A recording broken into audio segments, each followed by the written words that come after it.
for 20 minutes and then there is 20 minutes question answer session. I would rather have a discussion rather than a monologue.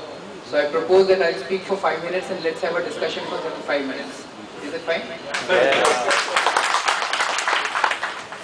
Basically, I'll just briefly describe why this Anshan from 25th July. What is the purpose?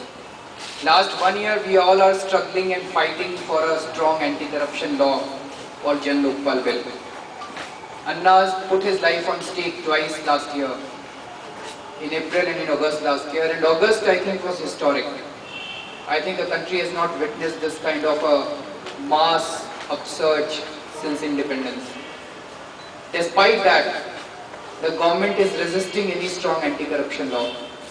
The Prime Minister made several statements saying that we will come up with a very strong anti-corruption law, we will come up with a very strong anti-corruption law.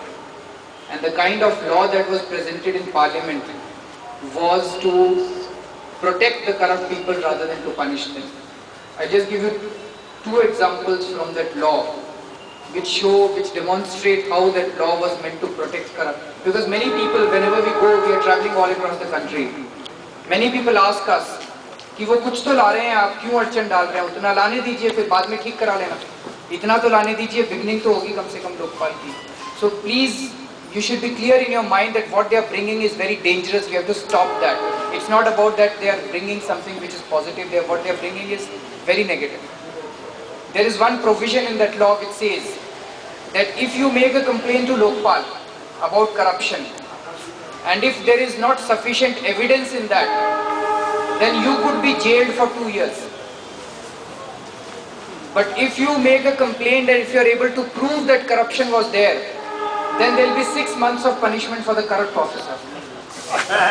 So there is 2 years imprisonment for a common man, for the complainant, but 6 months of imprisonment for the corrupt officer. There is another law. The government is so much concerned about the problems of the corrupt people. Till now, the law was that if there was any corrupt person and he was caught, then he had to appoint his own lawyer to defend himself in a court of law. Now this law says that the government will provide all the costs to the corrupt person to appoint his lawyer and to defend himself. The government will provide a free advocate to the corrupt person to defend himself. So is this law meant for protecting the corrupt people, or is this law meant for tackling corruption? So therefore we have to oppose the law that has been presented by the government in Lok Sabha. It's not just about Congress. It's not just that the Congress is against this law. Every political party seems to be against this law. On 27th, 28th and 29th December, when this law was presented in Parliament, what we witnessed was a complete drama, the script of which was written outside. Mulayam Singh got up and said, अगर अन्ना का जन Lokpal bill आ गया तो हम सारे लोगों को दरोगा पकड़ के जेल में डाल देगा. अब दरोगा किसको जेल में डालता है? ईमानदार आदमी को डालता है कि चोर को डालता है? चोर को डालता है. तो मुलायम सिंह को क्यों लगा कि उनको जेल में डाल देगा? तो बड़ा चोर है. और उसने केवल अपने लिए नहीं बोला, वो कहता है हम सबको जेल में डाल देगा दरोगा. तो वो सबके बारे में जानते हैं. Sushma Swaraj got up. She made a brilliant speech. She said that CBI should be made independent, CBI should be made independent, CBI should be made independent. Excellent. We also want CBI to be made independent. But the amendment proposals which were presented by BJP in Lok Sabha, there was not a single amendment for making CBI independent. So she was saying something else, but proposing something else. They did not know that we will get all the amendment proposals from Lok Sabha and we'll actually study them and we'll present it to the people of this country. So none of these parties, Congress, BJP, SP, BSP was even better. We had spoken to some person in BSP and we had asked them what will be your stand in Lok Sabha. They said we'll oppose this bill, and we also wanted them to oppose the bill. At the time of voting, all the BSP fellows went out. They walked out. So later on we asked that person, we said how come they all walked out? There is a bathroom आ गया था. सारे MPs को एक साथ bathroom आ गया था और वो भी वोटिंग के टाइम पे आ गया था. So हमने बहुत सोचा, we thought about it कि ऐसा क्यों है कि सरकार लोकपाल बिल नहीं लाना चाहती है. We used to think that we have a very vibrant democracy. And if lakhs of people come on the streets on a particular issue, then the government would be forced to accept the demands of the people of this country. In August last year, lakhs of people came. We thought that if lakhs of people come, then the government would be afraid that they lose elections. So lakhs of people came, still the government is not willing to bring a Lokpal bill. So we thought, why is this happening?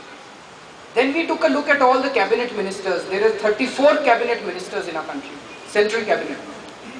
Out of these 34, there are serious allegations of corruption against 15 of them, including a prime minister. Serious allegations of corruption. So that is the reason. Whether they win elections or not is a secondary issue, but if they pass this Lokpal bill, if this cabinet passes this Lokpal bill today, tomorrow these 15 ministers will go to jail and their properties would be seized. So none of these ministers want this strong Lokpal bill to be passed. So as long as these 15 ministers are there in this cabinet, this Lokpal will never become a reality. This is something, koi suicide nahi karna chahta. No one wants to commit suicide that they will pass this Lokpal bill today and tomorrow they will be punished. So as long as these 15 ministers are there in this cabinet, this Lokpal bill will not happen. So this is something that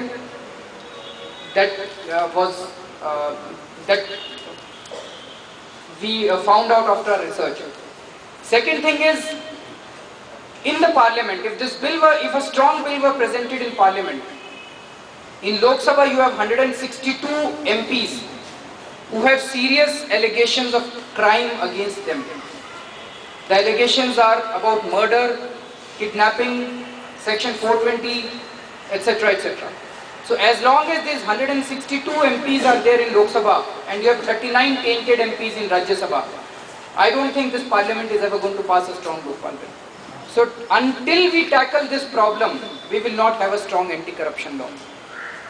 So we have written a letter to the Prime Minister that you set up a special investigative team. We don't have faith in CBI. CBI is directly controlled by the government.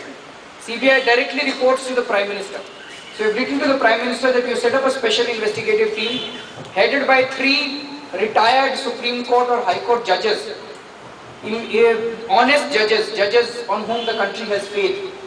So you should set up a special investigative team to investigate these allegations of corruption against these 15 ministers, and you set up fast-track courts to try the cases of these 162 tainted MPs in Lok Sabha and 39 MPs in Rajya Sabha.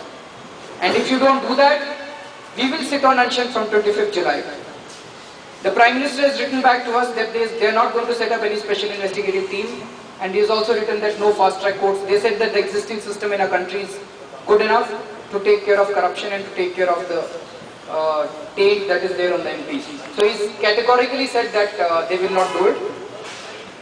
The Prime Minister and Mrs. Sonia Gandhi said that the allegations that we have made against these ministers are all baseless. But recently, exactly on the basis of the allegations that we had made, the Shimla court has given permission for trial of Mr. Veerbhadra Singh. Charges have been framed against him and he had to resign, which clearly vindicates our stand, which clearly vindicates the evidence that we have presented to the people of this country. That all the evidence that we have given against these 15 ministers is very strong evidence. This evidence was vetted before we presented it to the country, before we made it public. This evidence was vetted by some former chief justices. It was vetted by some eminent lawyers in this country. And that is how we presented this. All this evidence is based on the basis of CAG reports, Supreme Court orders and High Court orders. We are not making any of these allegations. These are allegations which have been made by Supreme Court. These are allegations which have been made by CAG. For instance, though Veerbhadra Singh has resigned because charges have been framed, but charges have been framed against M.K. Alagiri also. He should also resign. In the case of Vilas Rao Deshmukh, the Supreme Court said, in one of the cases, Supreme Court said that the conscience of this court is shaken by what he has done. If the conscience of the Supreme Court is shaken by what Vilas Rao Deshmukh has done, I don't know when the conscience of this cabinet and this government will shake. So friends, we are sitting on Anshan from 25th July. This time Anna will not sit on Anshan. We persuaded Anna not to do that because he is not keeping good health. We said, you are 75 years old, now you should pass on the baton to the younger people. So 3 of us would sit on Anshan. Under his guidance, he will be present with us. He will be guiding us. Myself, Manish Sisodi and Gopal Rai, three of us will sit on unction from 25th July.